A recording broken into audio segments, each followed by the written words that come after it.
All right, everyone. Today, we're diving into one of the most fundamental types of motion you'll find anywhere in the universe, uniform circular motion. And you really do see it everywhere, from a simple spinning wheel all the way up to the orbit of our own planet. By the time we're done here, you're going to understand exactly how and why it all works. So let's just jump right in with a massive question, one that honestly puzzled scientists for centuries. We all kind of have this built-in feeling that things in motion just want to go straight, right? Unless something gets in their way. So why on Earth do planets and moons and satellites, why do they all follow these curved paths? Let's dig in. To get to the bottom of that, we first have to agree on the fundamental rule of motion. What is let's call it the default state for any object that's already moving? And here it is, straight from Newton's first law of motion.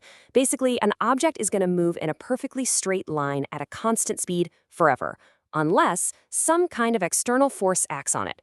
The big takeaway here is that an object's natural tendency is just to keep going straight. Just picture a baseball thrown in deep space that never drops, or a hockey puck that just slides and never stops. That's what a world without forces like gravity or friction would actually look like. But, obviously that's not what we see all the time, is it? The world is just full of curves. Think about a race car zipping around a track, or a satellite orbiting the Earth, or even a ball you swing on a string. None of those things are moving in a straight line. So yeah, something else has to be going on. So, our first principle, the baseline rule, is this. An object's natural state is motion in a straight line. Let's just lock that in. And bam. This right here is the solution to the whole puzzle. Anytime we see a curve, any single time an object strays from that straight line path, we absolutely know for a fact that some external force is pushing it or pulling on it, forcing it to change its course. Okay, now let's build on that big idea by looking at the simplest, most perfect kind of curved motion there is, what we call uniform circular motion. Now, here's the official textbook definition.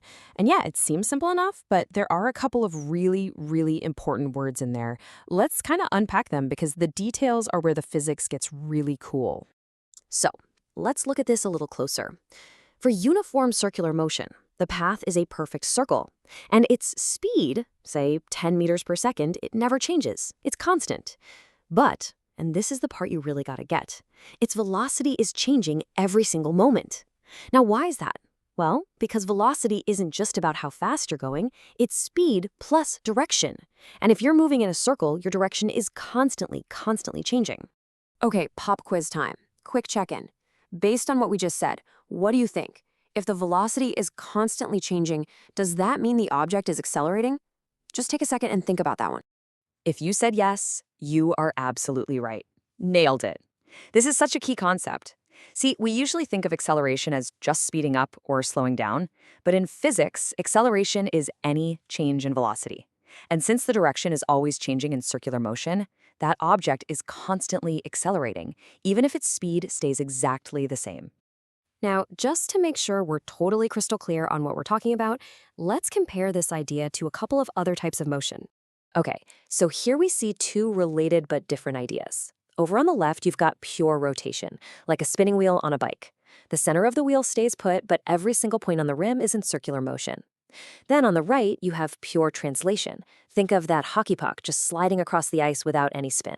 What we're focused on, uniform circular motion, describes the path of a single object, like a planet, or even just one specific point on that spinning wheel. So let's tie all of this back together. We figured out that circular motion means there's a changing velocity. A changing velocity means there's acceleration. And what did Newton's law tell us causes any change in motion? A force. This is just the inescapable logic of it all. Step 1, an object naturally wants to move in a straight line. Step 2, an object moving in a circle is clearly not moving in a straight line. So the conclusion, step 3, has to be that some continuous external force is acting on it. For a ball on a string, that force is tension. For a race car, it's the friction from the tires. And for a planet, well, that's where things get really cosmic. And this brings us right back to our original puzzle. But now we've actually got the tools to understand it. The Earth wants to fly off in a straight line into space, but it doesn't. It follows that curved path. So there must be some kind of force pulling it inward. a force we can't see, but whose effects shape our entire solar system. So what is that force? That's the question that leads us straight to gravity.